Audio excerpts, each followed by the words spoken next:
This channel does not promote any violent, harmful, or illegal activities. All content provided by this channel is meant for an educational purpose only.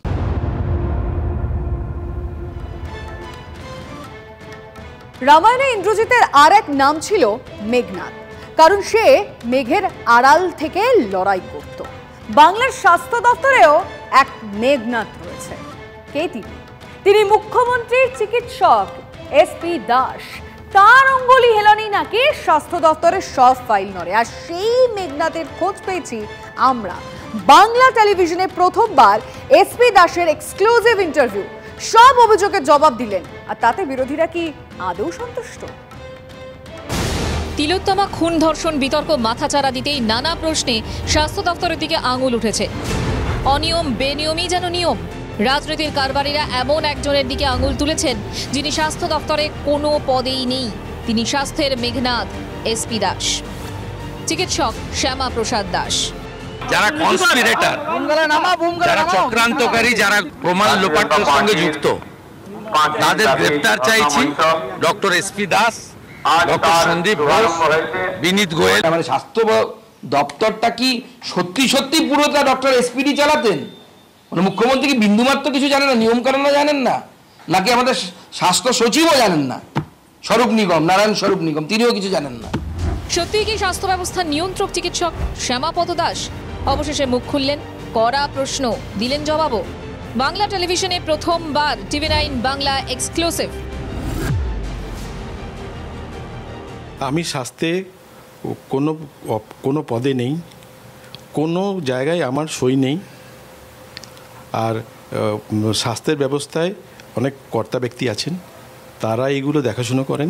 আমি সরকারের স্বাস্থ্যের কোন অনুষ্ঠানে গিয়ে chair করেছি, আমি কোন অনুষ্ঠানে গিয়ে বসেছি, আমি কোথায় গিয়ে বলেছি যে এইটা করতে হবে, ওইটা করতে হবে, সেটা করতে হবে। আপনি স্বাস্থ্য সংক্রান্ত কোনো পরামর্শ দেননি?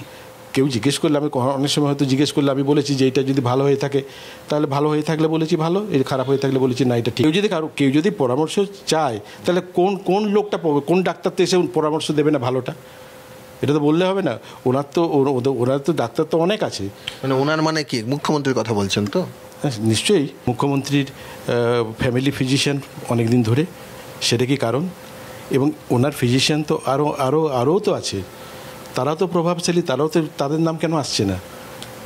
আমি কি একা? মানে আমি প্র্যাকটিস করি বলে, আমি হাসপাতালে নেই, আমি প্র্যাকটিসে আছি বলে আমি একা? আমার পিছনে লোক নেই। অত সব টার্গেট কি আমি? উত্তরবঙ্গ লবির কোনো অস্তিত্ব নেই? কোথায় আছে উত্তরবঙ্গ লবির?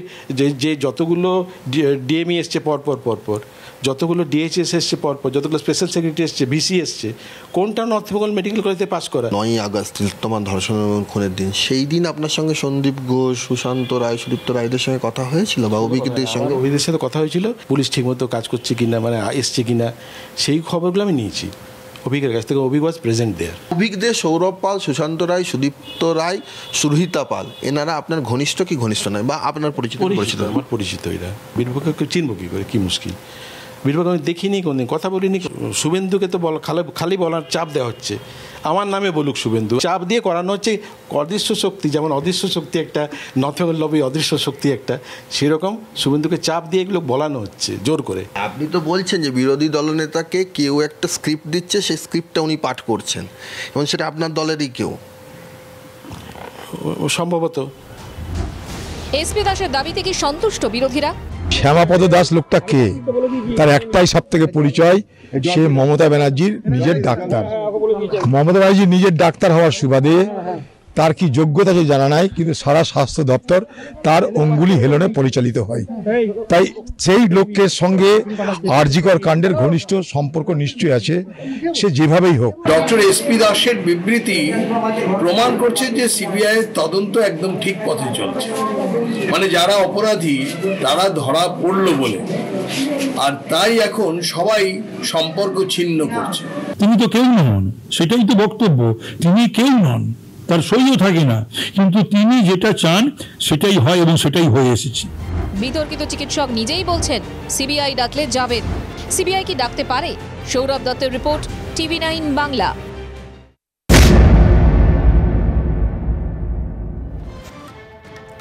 আসুন এবার বলি কেষ্ট কথা। তিহার থেকে ছাড়া পাওয়ার পরই জোর জল্পনা শুরু হয়ে গেছিল। মমতা এবং কেষ্ট মুখোমুখি কি হবে আজকে? তার কারণ দলনেত্রীর কথা মতো বীরের সম্মান দিয়েই অভ্যর্থনা তো হলো, আর তিনি নিজে বোলপুরের বাড়িতে পা রাখার দাগেই বললেন যে দিদিকে ভালোবাসেন। স্বাভাবিকভাবেই জল্পনা আরো খানিকটা বেড়ে গেল।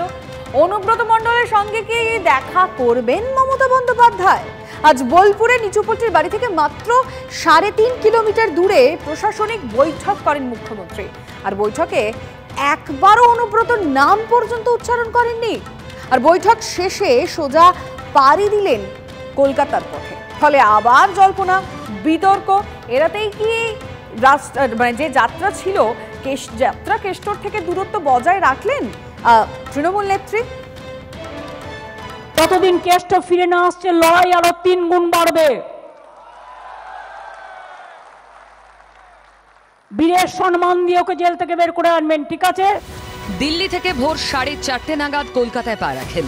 কলকাতা বিমানবন্দরে প্রিয় নেতাকে স্বাগত জানাতে হাজির ছিলেন বীরভূমের শতাধিক তৃণমূল কর্মী সমর্থক।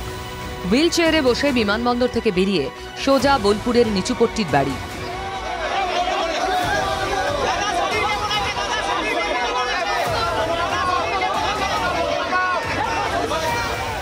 দু বছর পর ঘরে ফিরলেন অনুব্রত মণ্ডল। রীতিমতো উৎসব করেই নেতাকে স্বাগত জানান দলের কর্মী সমর্থকরা। বাড়িতে পা রাখার আগে সাংবাদিকদের অনুব্রত জানান, দিদির সঙ্গে আছি। মমতা ব্যানার্জি আসছে, শারদীয়ার শুভেচ্ছা। মমতা ব্যানার্জিকে আমি ভালোবাসি, মমতা ব্যানার্জিকে আমি ভালোবাসি। দিদি যেমন আমাকে ভালোবাসে, মমতা ব্যানার্জিকে গোটা ওয়েস্ট বেঙ্গলের মানুষ ভালোবাসে, অল ইন্ডিয়ার মানুষ মমতা ব্যানার্জিকে ভালোবাসে। দেখি শরীর পায়ের অবস্থা খুব খারাপ, দরকার হলে দিদির সঙ্গে। দিদির সঙ্গে দেখা করারও ইঙ্গিত দেন অনুব্রত। কেষ্টমণ্ডলের নিচুপট্টির বাড়ি থেকে মাত্র 3.5 কিলোমিটার দূরে গীতাঞ্জলি প্রেক্ষাগৃহে মঙ্গলবার প্রশাসনিক বৈঠক করেন মমতা বন্দ্যোপাধ্যায়। স্বাভাবিকভাবেই জল্পনা তৈরি হয় মমতা অনুব্রতর সাক্ষাৎ নিয়ে। প্রথমে মনে করা হচ্ছিল হয়তো বোলপুরের প্রশাসনিক বৈঠকেই হাজির থাকবেন অনুব্রত। পরে শোনা যায় দিদির সঙ্গে একান্তে দেখা করতে চান কেষ্ট, আর মমতা তাঁকে সেই সময়ও দিয়েছেন। কিন্তু কোনো জল্পনাই শেষ পর্যন্ত সত্যি হয়নি। বীরভূমের বন্যা পরিস্থিতি খতিয়ে দেখে প্রশাসনের কর্তাদের প্রয়োজনীয় নির্দেশ দিয়েই কলকাতার পথে রওনা হন মুখ্যমন্ত্রী। এ নিয়ে বিরোধীদের খোঁচা। অত্যন্ত বুদ্ধিমতী মহিলা, উনি জানেন যে আজকে যে জেল থেকে ছাড়া পেয়েছে দুর্নীতির জন্য, তাকে গিয়ে আমি যদি গলায় মালা পরিয়ে আলিঙ্গন করে তাকে যদি আশীর্বাদটা দিই, সেটা আবার কিছু ভোট চলে যাবে। তাই উনি লোককে দিয়ে আজকে আবির খেলা হয়েছে, তাকে তো স্বাগত জানানো হয়েছে। সরকারি কাজে গেছে তো দিদি, আবার কি দিদি যখন কাজে যাকে কাজে লাগে তখন কাজে লাগায়, কাজের সময় কাজ ফুরালে পাজি হয়ে যায় দিদির কাছে। হয়তো এখন মনে হচ্ছে এখনই একটু দূরে থাকা দরকার। অনুব্রত এখন ছোঁয়াচে রোগ, অনুব্রতের তো কোনো ছোঁয়াচে রোগ আছে, দূরে থাকা দরকার। মমতা বন্দ্যোপাধ্যায়ের সঙ্গে অনুব্রত মণ্ডলের সুসম্পর্কের কথা সুবিদিত। সিপিএম জমানা থেকে লড়াই করে বীরভূমের লালমাটিতে ঘাসফুলকে দাপটের সঙ্গে প্রতিষ্ঠা করা কেষ্টমণ্ডল ঘোষিতভাবেই মমতার অত্যন্ত স্নেহভাজন। গ্রেফতার হলেও বীরভূমের তৃণমূল জেলা সভাপতি পদ থেকে সরানো হয়নি অনুব্রতকে। তারপরেও কেষ্টর সঙ্গে দেখা না করেই কেন জেলা ছাড়লেন মুখ্যমন্ত্রী, তা নিয়ে নতুন জল্পনা তুঙ্গে। বিরোধীরা একান্তে বলছেন দিদির ভালোবাসার ডিউ রইল।